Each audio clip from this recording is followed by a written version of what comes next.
one learns the best places to travel to within a country, they will realize that great it is to know how to tour around countries that features places like wildlife, exploring diverse cultures, knowing more about their historical backgrounds and their interesting personalities as well.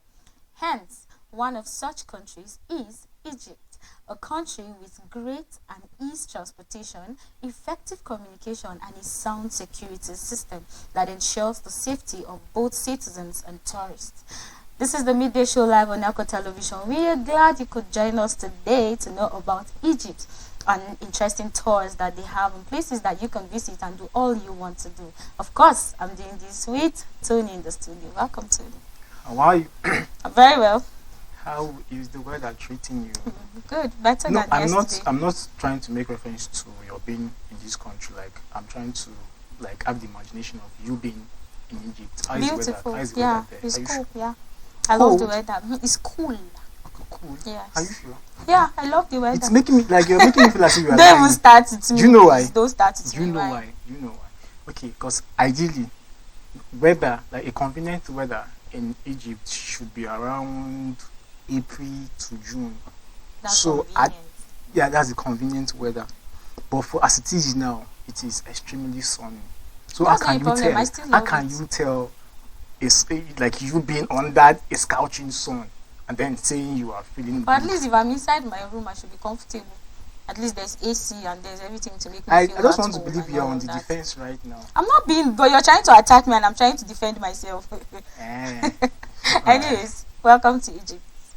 I am happy talking about Egypt. Are you? You know why? Okay. Because right from when we are still small, we've had a lot of Bible stories about Egypt, how they persecuted the Israelites. Please tell me more because I don't think I know about it. Yeah, of course, I will be happy to tell you because I know you don't really have that childhood Don't stories start and with me. Really? yeah. I know Okay. you did have all of those You know, were you with me fantastic then? stories, all I had those even interesting. better childhood than you. Really? Yes.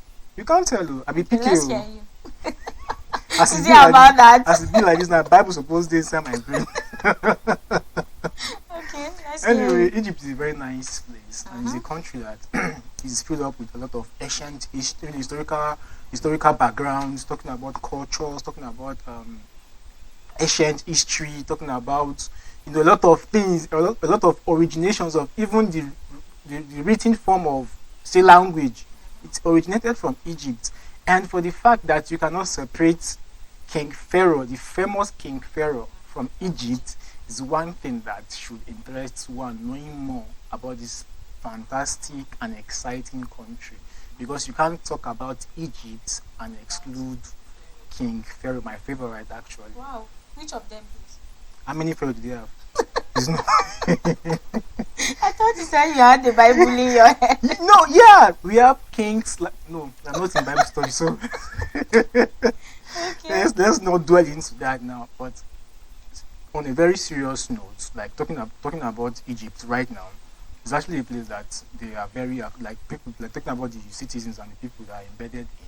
They are nice, they are hospitable, they are very accommodating, they are funny. Like you can't be around an Egyptian and not be laughing to stupor. You'll be laughing crazily because they like having those around them to be happy. They try as much as possible, like even if you are being faced with challenges, faced with issues and all of that, they try as much as possible to get all of those thinkings out of your mind. Aside from that, they try as much as possible to value family a lot. They value family ties. They see family to be their, let me say, like anything next to God is family for them, because they love their family, they value them, and they feel family is the only option left for them, just in case they are into one issue or the other. That's something they can fall back to and all of that. So they try as much as possible to come through for their family members. It's not like other nations or other citizens or some people that they don't really value family a lot, especially when they have they've gotten that fame, they've gotten that prosperity and all of that, and then they keep their family members aside. They are not that kind of people. They try as much as possible to put everybody in the game. They try as much as possible to embrace everybody, so that even if the wealth or whatever thing that they had at that point in time vanishes or it goes, the family will still remain. So that's one thing that strikes me excitingly as regards the Egyptians. And do you know that? No, let me not bust your An bubble. important thing about Let me people not in bust your Egypt bubble. are happy people, Yeah, and they love to celebrate friends and family. That's more like an important thing to them. When you talk about celebrating friends, talk about celebrating family, like the birthdays. birthdays and all of that, like that is one thing that they've actually worked on themselves to do and all of that. So then when you realize that you try to, maybe let's say you're going on a tour to Egypt, and you're thinking of where to stay, you're thinking of what to do, they said you don't need to worry about that. You don't need to stress yourself about saying, what if they don't accept me? They accept everybody that comes. So then they give you the opportunity to be able to do what you want to do. They always have fun, and they always read books, and then they always celebrate themselves, and then this is just an important thing to them. And again, they love working hard in farms. Like they try to do, once you realize you can't talk of food and they will not offer you. You can't talk of food and then you realize that you can't even visit them without they offering you something to eat, no matter how it is. They said that, I think that is one of the richest parts of the people in Egypt. Food, like they love to farm a lot. Then they love to give you what you desire. Then when you visit them and then you ask for food, you don't even need to ask for it. As someone who is just visiting for the first time, you tend to get directions from them. They tend to tell you what you should do. When you talk about security, when you talk about what to do, eat food to eat and all of that, you don't have a problem. And I'm talking about restaurants close by. There's definitely a place where you can get food to eat. So then when you visit anybody in Egypt, you don't have a problem about what you're going to eat and all of that. They're hospitable people. That is something that is important to them. Let's say, for instance, we're the same family, and then we are in Egypt and someone is visiting you. I am your family member, so then I am going to actually support you into helping the other person. They don't just give up on themselves like that. Like, let's say, for instance, because this person coming is your friend, is not my friend, and I don't even care. No, they decide to take it upon themselves to show you that you are actually part of them. Now that shows how they love each other and care for other people. So then if you have issues about going to Egypt, don't be scared about visiting Egypt, because they have the security, the food to eat, the water to drink, and the place to stay, most importantly. So then don't doubt visiting Egypt for any reason. Tell they are honorable people and they give you what you want. So then don't be scared about visiting Egypt. I won't be scared because I want to believe that anything that regards security, insurgents, and all of those things are already tackled. So why would I be scared? But then there are other fascinating things about Egypt. Things like ancient pyramids being still there. Things like all these modern like all these ancient buildings, like houses that are being built by mods and all of those things, like they are still there. And if there's anything that beautifies Egypt for me, is for the fact that it's actually a dry land. Like, it's a dry country though, but then the way they live their life, you hardly know that this country is actually dry. Like, you will realize that there are a lot of things that are embedded in Egypt. There are a lot of even treasures that you can see only in Egypt and nowhere else. Because even if not for the fact that the had issue, let me say King Pharaoh had issue with God because of his pride and all of those things. Supposing Pharaoh was submissive to God and all of that, perhaps Egypt would have been the most powerful nation in the whole of the world right now, because you can't talk of Pharaoh as at that time and be sitting down. Like, he was so powerful. He was everywhere. There were a lot of slaves in Egypt then, in the sense that you as a citizen, you are likely to do nothing in terms of chores and works and all of that. He had slaves all around that would do everything and all of that. So it's actually a country that, supposing Pharaoh stayed humble, perhaps Egypt would have been a very powerful nation right now. So there are a lot of activities there. There are a lot of things to do. There are a lot of fun. There are a lot of exciting things to see. There are a lot of exciting places to visit. In fact, if there is anything that spears up or that flares up their economy, is the tourism there. Like, the rate to which people travel is one thing that fetch money for them, because Egypt is a place that virtually everybody wants to go to. It's a special place. Because even when I was still a kid, believe you me, I had fantasized about Egypt. just by mere stories that were being told then. They'll show you images. They will show you images and you'll be like, wow, this place is love very the beautiful. You will see water flowing. You will see all these palm But do kernel they still do fruits, that today? fruits and all Like of that. today? Yeah, they still maintain culture. They preserve culture to high extreme, even as it is now. There are a lot of places that they still being preserved up to this moment. Even the buildings of Pharaoh, like his kingdom and all of those places, they are still in like preservation. They are still there, just the way they were then. And the pyramids, all of those, like 7 of them, I think there are even more than 7, but it's actually 7 that is left now. All of those places are still there, like the way they used to. So aside from that, I want to believe there are other places that you and me are not likely to have been in the picture of, but by the time you get there, you see all of these things, and you even see many of the things that will even strike you the more, and you'll be like, wow, so all of these things are in Egypt, and it's just fun for me. And growing up with the story of Egypt, like, it made my childhood very exciting. Believe you me, and it's a place that I had wished, and I'm still wishing that, like, I tend to travel to, because it's not just the picture alone, but then let me be there, let me be among Egyptians, let me feel that feeling of what Israelites felt then, being under the Egyptians and all of that. Are you an Israelite? Of course, yes. I'm an Israelite now. Egypt is actually a special place that once you visit it, you don't want to get it out of your head. Like what people will always say, once you find yourself in Egypt, the memory of it cannot leave you. Like even when you try your best to be like, okay, I want to forget about it, you can't even forget about it because of the experience you're going to have. Just the way they love each other, just the way they show how they respect one another, and then they are responsible for each other. That was the word I was looking for. More like they are responsible for each other. When you talk about giving, when you talk about taking care of one another, when you talk about looking out for one another, they are good at that. So then they don't just give up on people like that. In fact, it's very difficult for you to realize that an Egyptian is giving up on the other person and all of that. They say when you visit Egypt, you will take it to heart. Like it's a place where you know that it's a special place. A lot of activities have taken place and it's still taking place in Egypt. They have a lot of the festive periods and a lot of activities that they experience and all of that. Then when you find yourself in Egypt, you don't want to come back, because even when you realize that you need to come back to your own country or to do another thing or travel to a different place, you feel like this is home for you.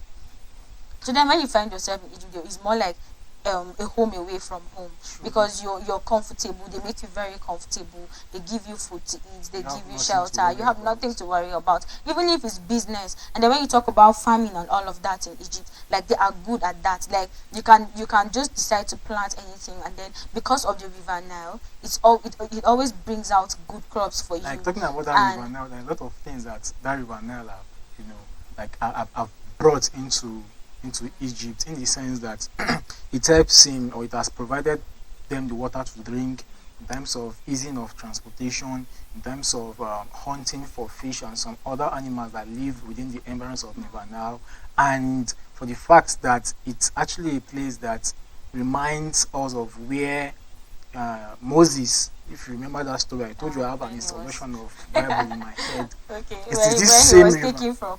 Yeah, it was the same river, because I know. Okay, let's not go into that. Say it. Egypt is a dry, hot desert country. Yeah, it's true, but so you're trying to tell me that you don't remember how Moses was taken from the river? I remember, because the installation of the Bible is inside of my brain. So okay, tell us now. No, tell us the more. reason why I don't want to tell us now is that we are not in a Bible study. It doesn't matter. No, but it matters. Okay, I don't know. I want to get to know about after show, you meet me with money, please. I don't do it for free.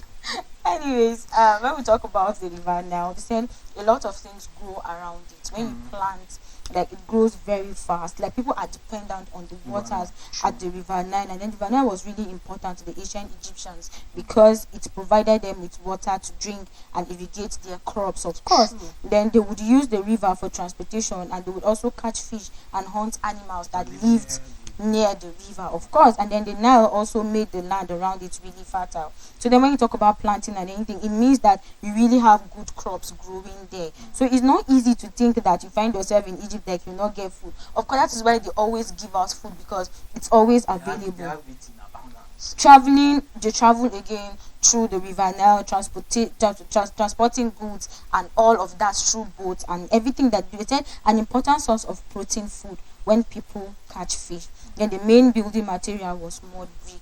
So then the River Nile is actually important to them. Like they get a lot of things. It provides water for them to drink, and then their crops grow very fast and very well. Like it gives them more than what they even expect. That is why when you find yourself in Egypt, you don't have a problem with food to eat. They don't even tell you sorry, or you came late, or we don't have food to offer you. Of course, they wouldn't mind to even cook another meal for you to eat because it is available. So then when you find yourself in Egypt, you don't have a problem for food. Somebody like you that likes food, when you find yourself in Egypt, I think you don't have a problem with food. You know why I will not take that personal? Because it is the truth. So say whatever you want to say. I do not care. Now burning down to houses now in Egypt. The people lived beside the River Nile, and then Egyptian houses were almost all built from bricks of Nile mud, and then the palaces of Pharaoh were built from stones. The mud were carried in baskets from the Nile and poured into molds. And then when the mud in the mold was dried, it was turned out and left to bake in the heat of the sun. And then when you enter inside the houses of Midday that are being built with those mud, it is extremely cool inside. Like it has a flat roof so that even if the weather is very hot, people could sleep on the roof and then it cool off the heat that is on top of the roof. And oftentimes courtyards with walls are being built around them so that it navigates the heat and every of those things. So, and if you go there, you realize that even up to this moment, there are lots of houses that are being built with mud instead. There is two types of. Egypt is categorized into the New Egypt and the Ancient Egypt, and then the new state capital, their state. What's it called? Their federal. What's it called?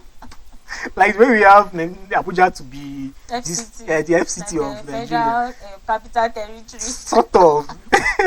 So they have two of it, which is Cairo. They have two of it. They have the ancient one and they have the modern one.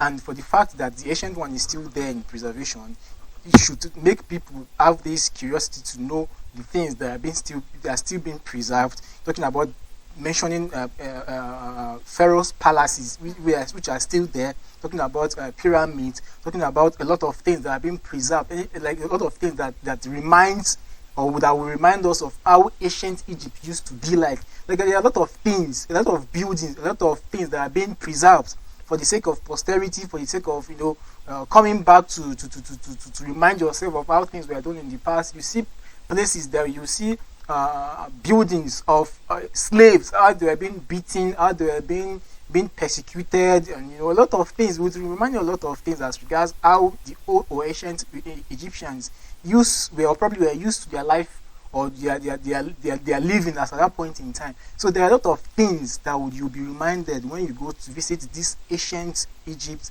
and the modern one. By the time you get to the modern one, you see a lot of transformations. You see a lot of things that you'll be wondering, how did this transformation come into place? Like you'll be wondering because both sides of the world are not really into, like they are not the same. You see a lot of difference between the ancient and the modern is just like it's very wide, and you'll be wondering how all of these things come into place. But then it's one of the countries that is extremely rich, not in culture, not only in agriculture or anything, but even in terms of economy, they are extremely rich because God has blessed them.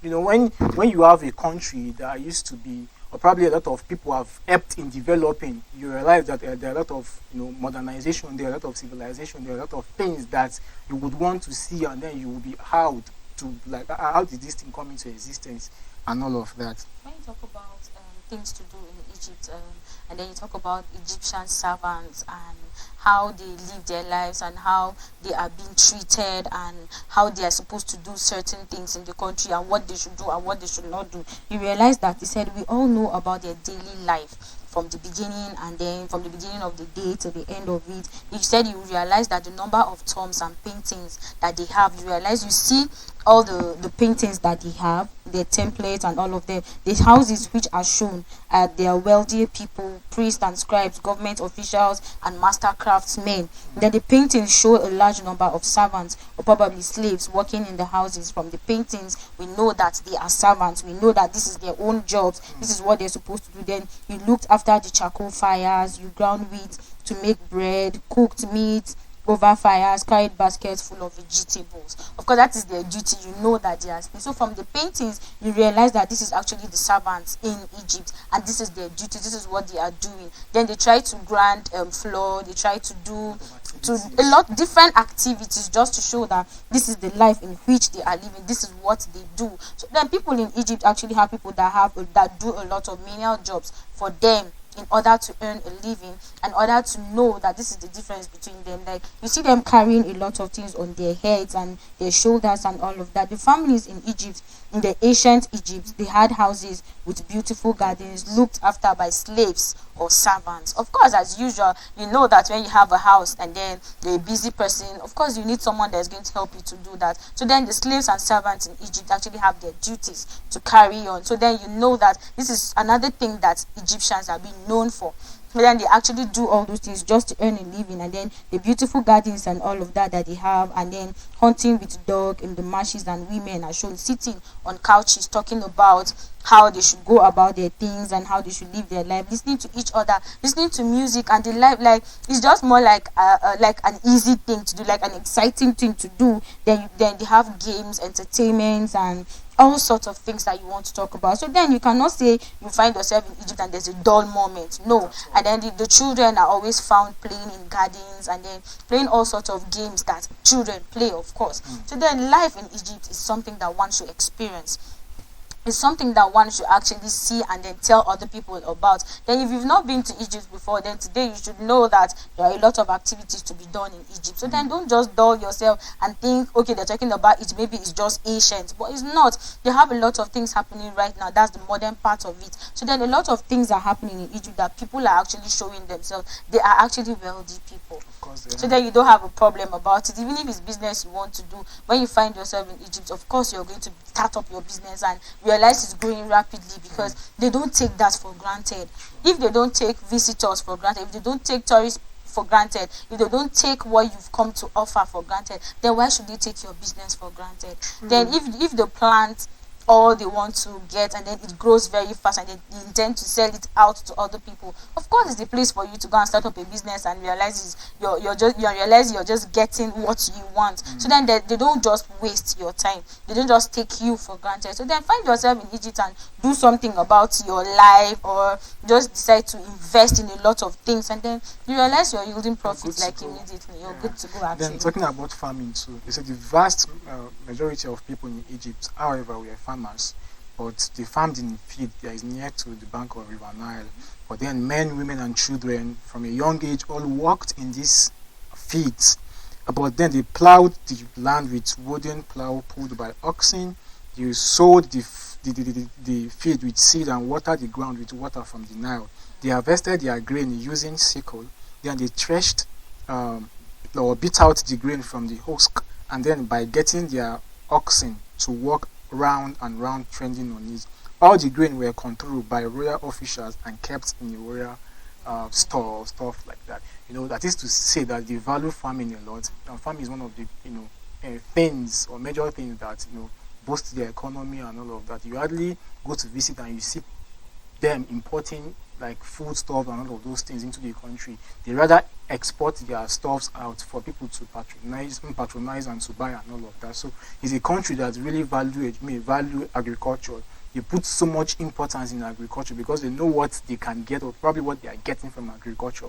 Food today is very expensive. So if you don't buy food as a young guy or as a married man, are you talking about yourself? I'm trying to tell you what like I'm facing. You're trying to advise yourself. Okay. My dear, if you are not buying food yourself, you won't know what our parents are going through buying food themselves. It's not just easy. But then food is actually something that it's essential. It's essential. Very important. The people in Egypt don't even do, and which is why they farm it instead of buying. I'm going to talk about storytelling in Egypt again. We're still bouncing back to food. When Pharaoh had a dream about the seven fat cattle and then the seven slim It ones. is here. And It is here in my head. like he didn't actually know what the dream meant, Was so all he about. didn't even understand what it was. But then Joseph had to interpret the dream for him, and then he told him how it was going to be about the 7 years of good food and crops and harvest, and then the 7 years of poor harvest and all of that. So that if he's wise enough, he's supposed to save food the Of first course, he 7 was years, wise. He which was wise enough to do that. that was the advice I'm Joseph reminding gave him, you. which was of wow, thank you. So like we understand that they love telling stories, and when you hear some certain things that happened in Egypt, you tend to be excited to be like, so at least I'm aware of these things that happened. I know this thing happened like during that time and all of that. So you have something to tell people. Sure. At least I know I went to Sunday school a lot, and I understood everything they told me about the stories that we heard and how everything happened and all of that. There are lots of people that don't even have the opportunity to understand all these things, but at least we were opportuned to know all this, and then we were saying it and people still understand. It's an exciting thing. So then they take food very important. Like food is important to them a lot, Everybody because takes it's a food means of important. survival. So then they Importantly, know right? that it is important for them. So they don't joke with it. That is why they plant every given time. Like the slightest opportunity they get, they decide to just farm something so it will just yield profits for them at the end of it all. And it grows very fast because of the river Nile. So True. then going to Egypt is actually an interesting thing to do. So let nobody dull himself.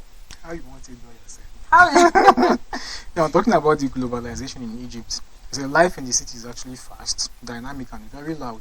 You can hear the sounds of salesmen, touts, and drivers rushing taxis from all sides. City women dress appropriately to the environment, which is definitely more provocative than the villages. But then, certainly in a more European style, the tie scarves in a way that is fashionable. You wear a lot of makeup, and most of all, more often times than in the country yard, they work and leave the houses. Those who do not work, especially in summer, during summer, they start to leave their homes only before sunset, and this is when they open shops and restaurants. And then because when it gets dark, the temperature becomes like it drops, and then you can sit down to enjoy black tea with fresh mint leaf and a shisha in hand, gazing crazily or lazily at passing tourists. And then many of these things also involve like activities like you can't see a man and a woman holding hands or anything that has to do with physical touch. It is not acceptable, even if you are married. Even if you are married, it's not acceptable. There is no any form of physical. There shouldn't be any form of physical contact with you to opposite sex or So it anything of is such. forbidden. It is forbidden. It's not acceptable. Or you can hug your sex, or you can do a lot of things. So it means man to man can actually give themselves a hug on the street And kiss on the kiss on the cheeks. cheek. Not on the mouth or not on the lips. On the no. cheek, Okay, of course. I'm just trying to be specific so that people will not see that and leverage on that. But then there are a lot of globalization right now, talking about their dressing. In Yeah, villages everything has changed. you see dressing being done locally, but then when you go to an advanced city, you see it being to some extent sophisticated, where you see people dressing in an European style, trying to modernize themselves, trying to blend themselves into the trends and all of that, which is virtually the same in everywhere in the world and all of that. So I think globalization has taken place, and it is of high extreme there in Egypt right now. You see people with a lot of things, drivers doing their normal taxi work. Those that own a shop will come to open their shop. Those that have restaurants, a lot of activities going on just for the sake of, okay, I want to have or source for my ends meet, or source for what I will take home and feed my family and all of that. So I think all of this is a common thing that every country experience, and then happens to be indulged into their daily life experiences or daily activities rather. Is my English too much? Continue.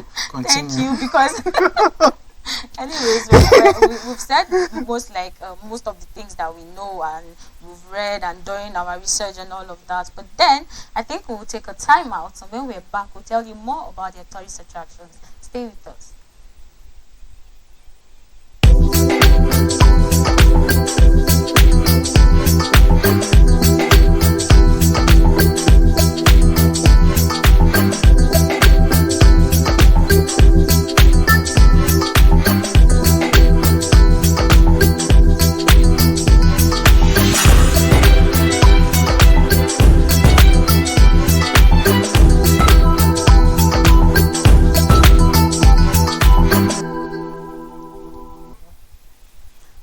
welcome back. It's still the Midday Show live on Yako Television International. If you're just joining us, please just sit back. You've not lost a lot, but at least you're still with us, and then you get to know about the tourist attraction in Egypt.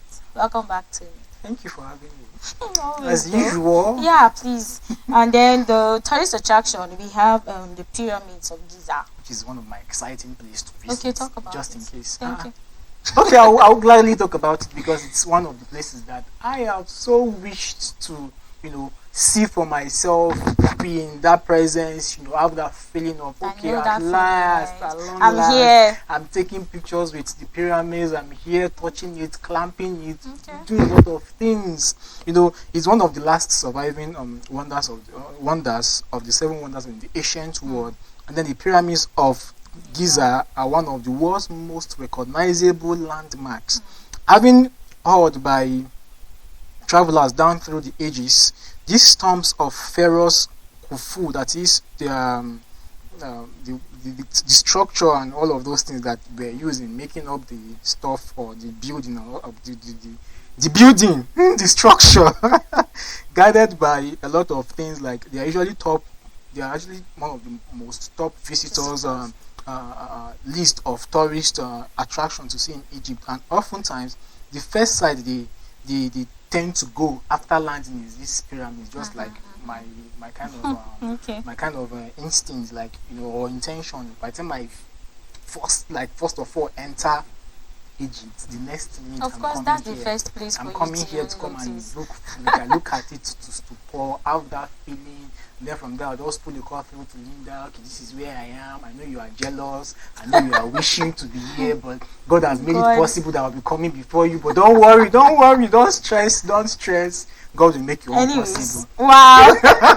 It's even shocking that we go there before you, then I'll do this thing back to you. Okay. Anyways, it's actually one of the places that people actually love to go. Like, once you find yourself, that is like one of the places that visitors are attracted to. That is what they want to know about. That is where they want to just go and visit and see what is happening there. They said they often is the first site they head to after landing. Of course, when you're landing, you've heard a lot about the pyramid of Giza, so of course you want to just go and see it, snap pictures, and then have memories of it. They said when you find yourself in Egypt, you will not want to forget anything, any experience that you've had. Of course, I want to have that experience, so I have memories to look back to remember in my head and even tell other people about. Then we have another Luso's temples and tombs. It said it is the Valley of the Kings, and where people also go to visit, and the memorial temple of the Hatshepsut, and then the Nile side town is the upper side of Egypt, of course. And then it said the power base of the new kingdom pharaohs, and home to more sites than can see on one to visit. People still find that place interesting for them to visit. And then they said the Luso's East Bank is home to the modern city. Then with its vibrant soap, the two temples of Konak and Luxor, and the museum, the West Bank's lush farmland and barren cliffs are where the vast majority of Luxor's tourist attractions sit. Of course, when you find yourself there, you have to visit with so many tomb and temple sites that has been called the biggest open-air museum in the world. Worldwide world. Wow, this is very interesting. Spend few days here by exploring the colorful wall art of the tombs and gazing in awe at the colossal columns in the temples, and you will see why Luxor continues to fascinate historians and archaeologists. Of course, it is seeing this building alone. I'm having a think. Should I visit here first? or Or I should go the to pyramid of Giza. Because I don't even know which of these two looked yeah. more fascinating. Like they are just beautiful to see. They are beautiful to be in the presence of these buildings and all of that. Then it gives memory of what you have been told right from childhood. It flashes your memory back to things that you have been told. And when you are being told stories in the past, and then you happen to be in the presence of what you have been told, it gives this excitement that okay, at long last, look here I am. After being told the stories of all of these places, I'm still here, being a witness of what I was told and all of that. So that feeling is going to be there. It's going to be extreme. It's going to be heavenly. It's going to be superb. I know.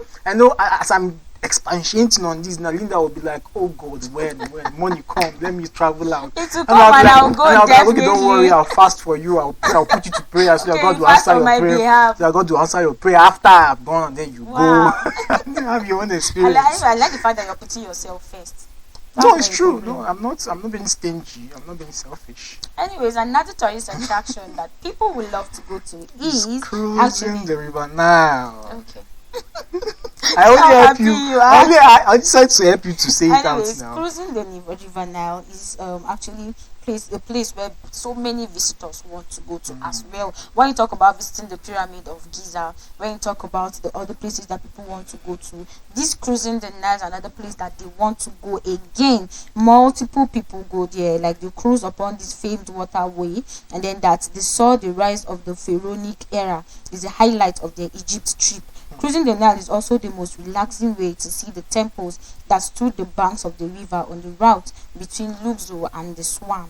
And plus sunrise and sunset over the date palm studded riverbanks backed by sand dunes is one of the Egypt's most tranquil vistas. The two famous sites on the Nile cruise are the Temple of Kom and the Edfus Temple of Horus, where all the big cruise boats stop. Wow. Like I haven't seen the picture of this river now with Oh, boats and a God. lot of I want to find Because myself this in is this my like dreamland. This is immediately. where I want to end up and spend the rest of my life with my so Like darling just go and wife. cruise, just cruise in it. And then I'll be Like like, it's very beautiful. Mama, I've achieved it. Here am Yeah. I on a where? On River Nile, cruising the River Cruising Nile and the all of that. Nile, You know, that actually. feeling is extreme, is awesome, is just I don't know, I can't Yeah, it's express actually it. beautiful. Like it's something that once you experience it, it's more like it shouldn't even end. You'll be like, am I dreaming or is this reality? Like after you fantasize about a particular place that at long last, you are there. Like it's a place that many people visit, even the citizens, even some visitors or tourists or all of those people, like all of those people, they try to, as much as possible to have that experience every now and then. Even if you happen to be a citizen, it's a place that you can go oftentimes to clear your head, to see things, to see amazing things, like what goes beyond the river, like Yeah. a lot of memories, a lot of things that you would want to be stored or saved inside your head, so that when you are lonely, when you are old, when you are sad, you can have memories and have a flashback of what you've seen in the past. So sometimes what gives us a sense of belonging and put us in place is when you think of what you've seen in the past, those memories that you've Experience had. All of those things are things that put you to balance or to balancing well, because sometimes when you're just there, you don't have anything to flash back to, you don't have anything to think about, you become bored and frustration sets in, a lot of like negative things start coming through your mind because you have nothing to think about. You have nothing Yes, to memories they to. have a lot of tourist Okay, attractions. this is beginning to The become Aswan, a therapy Abu class back. Simbel, they explore history of Cairo and all of that. They have places for you to visit. So then if you find yourself in Egypt, don't dull yourself. Cruise everywhere. Just try to have Cruise everywhere, fun. cruise Cruise everywhere. Actually, because it is actually a place for you to go to and have the experience. So then we're going to talk about food. My place. Yes, of My course. domain. When we talk about food, when My you just domain. mention food, your name is just there. Tony Like anywhere Ghana I am, food. once okay, fine. So then we are going to talk about food. So over to you, sir. Because I said I'm a foodie now, Of course, I'll you be like talk food, about so food. why not tell us more? All right, let's your talk food? about the Egyptian falafel. So this is actually a popular and delicious Egyptian street food that has been enjoyed for centuries. This dish consists of two main components. That is, it is smashed with fava beans that are cooked with varieties of spices, and then we have this other one named as tayameya, which are falafel-like. That is, part is made up from ground fava beans, yeah, herbs, and then spices. Then this other food named or known as fulwa is served rather in a warm pita bread, and then accompanied by an assorted of type of toppings such as the luti, tomato, cucumbers, and then a lot of sauce. There are a lot of things that are embedded in the making of this particular food, but then it's not really enticing for me though. But for the fact it is food, I am It down. is actually healthy and satisfying meal. It is an Did I option actually for help locals you? and tourists alike. So I was just trying if to you don't express like my it, this food. is actually saying that a lot of people love it. Like from the look of it alone, you know it's going to be delicious. So yes, I love it. I didn't If, say if you don't, I'm sorry. I said for the fact that it didn't sound interesting to me doesn't mean I will not want to eat. Anyways, if I find myself Because in it is Egypt, I want food. to try it So it because is it's food. food. Even if it is Yes. frog, I'm down. Wow. It is food. You see what I'm talking about, right? It is food, please. Anyways, the second food here we have the full madames. Wow. Okay. And then said is an ancient Egyptians. If ancient Egyptians and modern Egyptians have anything in common, this is actually something they have in common. This particular food. And they said the recipe is so old and simple that has occupied the Egyptian tables for millenniums, like for a long time. And then safe to say it is another national favorite. The dish uses entirely meat-free ingredients, including fava beans, olive oil, and cumin, and a garnish of lemon juice, onion, parsley, and cumin. Of course, it's actually there. Like that is what they have in common, and it looks very enticing. It looks welcoming. It looks something that you just want to eat. Like you salivate when you see it. So then, when you find yourself in Egypt, please try something. Eat something, even if you don't like it, but just try to taste that food in order to have the experience of it, in order to be able to tell somebody, okay, when I came here I had this and maybe I didn't like, maybe you can actually like it, or when I came here I tried this meal and then it was very delicious and you should try it as well. Of course, I'll try it. I'll try it. I know you'll try everything that is food. Yes, including this koshari. Koshari. Koshari is actually an overload coming right at you. That is a lunch sort of food that is basically in Cairo.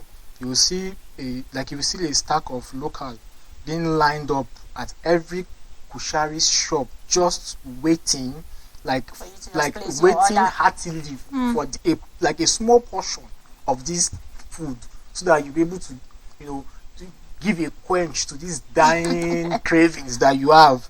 This koshari, oh my goodness. Like, you like food. Like when you see food, the way your body is shaking is something that intrigues me. Yeah, are you for real? Food is food. See how excited you are to see food. Who will not be excited to sit or eat food, especially when you are hungry? Anyway, it's a perfect meal that is substantial, nutrient packed, and cheap. Exactly what the Egyptians were after. True, and it's actually a filling meal that is made up of rice, macaroni, a lot of tomato things like sauce, tomato sauce, garlic, garnished with chickpeas and fried onions. Like, it's just a perfect meal that is substantial. So then it's advisable, if you find yourself, please, this is the perfect meal you should try. Don't forget about number one list in the table or on the table, so that you will not have your stomach or your tummy filled with the irrelevant ones. How can this even be irrelevant? This is one of the substantial. So far as you realize you don't like this particular, maybe someone I'm else not saying that. I'm just saying that don't go and have yourself filled up with junks first before you come to it, because this is actually the perfect meal for you to have. Like immediately you find yourself, just have some of this, the koshari, and then you realize you're eating something good for yourself. We have the haman mashi, and then some call them rats of the sky. Okay. And then some call them pests, and some love to eat them. Hamamashi is stuffed pigeon and has been served in Egypt for centuries. Like, it has been there for centuries. The pigeons are kept in mud brick loaves that can be seen along the Nile. The birds are stuffed with onions and spices along with grain called fiki, which is green cracked wheat with a nutty flavor. It's actually an alternative. They are stuffed with rice, with wheat. Though Egyptians traditionally have ham and mashi on special occasions, it's not difficult to find it on a restaurant menu. Of course, it's occasionally, but when you go to a restaurant, you definitely find it on their menu. So rats. So when you find rats of the sky, and when you were reading, when you were talking about this thing, do you know where my mind was going? Bats.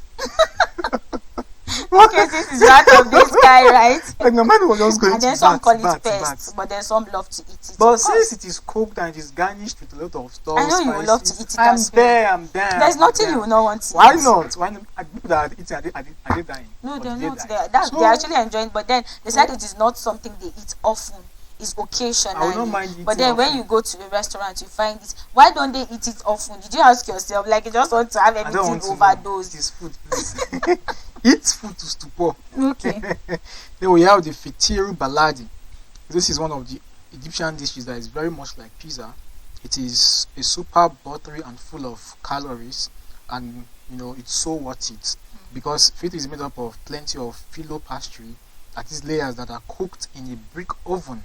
The original is served plain, however, it can be ordered savory with meat, cheese, and vegetables, sweet with syrup, honey or sugar, you cannot say no. No to Sorry, pizza. me, I cannot say no. I can't to say pizza. no to pizza as well, please. I don't know why you're counting me out of it. I can't say no I to can't pizza. say for you now. I please. can only say for myself. Okay. With the fact that it is a lot It's of food. So why would you exempt me from it? So, It's food I now, can't so say you have for to take you. me out of it. Maybe I don't want you don't want to eat or something. Like, I know I can't say for you though. I'm just saying for myself. I'm looking out for myself.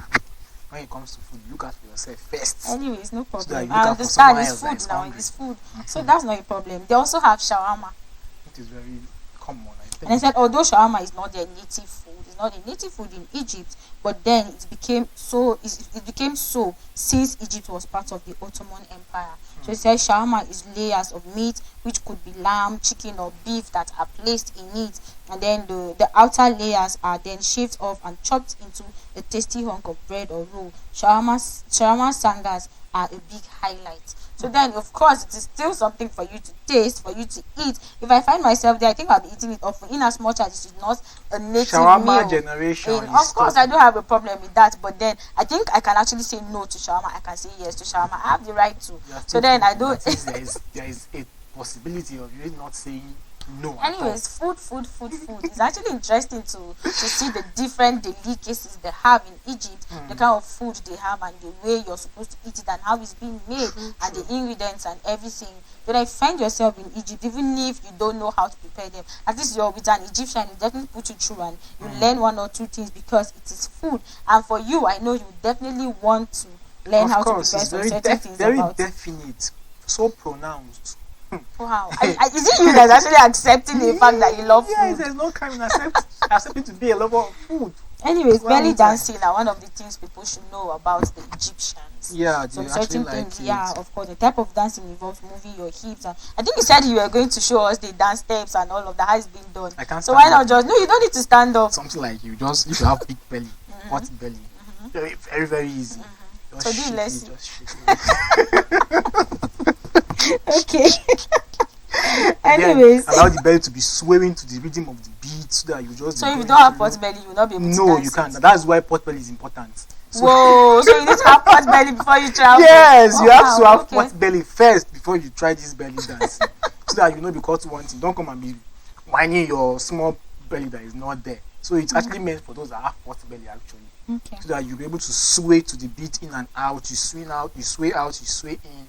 You enter the rhythm. Like it's just simple. I would have loved to dance it, but You can't dance it. I can dance it actually. You can't. But the circumstance I'm in right now, it will not allow it. They said the dance step is actually more difficult than it looks. Yeah, So true, I don't true. think you can. It's I more can. difficult. I am a very good dancer. Are you? I think I don't know about that. You've not I noticed think- that part of me yet. Don't worry, it's time. you. Anyways, they said the old tradition remains popular around the world and is often performed at parties by both women and men in Egypt. So of course anyone can actually dance it. Anyone can actually do With it. pot And belly. then it's with okay, and then the people in Egypt are They're actually very- friendly, they're hospitable, they're loving people. So if you find yourself in Egypt, don't be scared of anything. They will love you, they will give you all the things that you want, they'll show you directions to where you're going to, they'll tell you the things you should do and the things you should not do. So don't be scared of going to Egypt. Don't be scared of asking someone, an Egyptian, about anything that you want to know about what is happening. Even if it's a festive period, you want to know how it's being done and all of that, don't be scared to ask anybody. It's actually interesting to know that they have a lot of things that they're famous of, like the pyramids and all of that. So Red then, Sea too. so whatever it is you do, don't forget to visit Egypt. It's a very interesting country, please. Never you allowed to be. What's the word? Forget about it. Anyways, this is actually interesting. Thank you, Tony, for doing this. You're with me. always As usual, welcome. as usual, thank you. Thank you, viewers, for staying tuned with us to listen to Egypt and all they have to do and eat and where you have to visit and all of that. If you have anything you want to tell us about this particular country, or you have an idea of another country you want us to visit, please don't hesitate to drop on our comment page on Facebook or YouTube. We'll definitely pick it. See you next time. Stay blessed.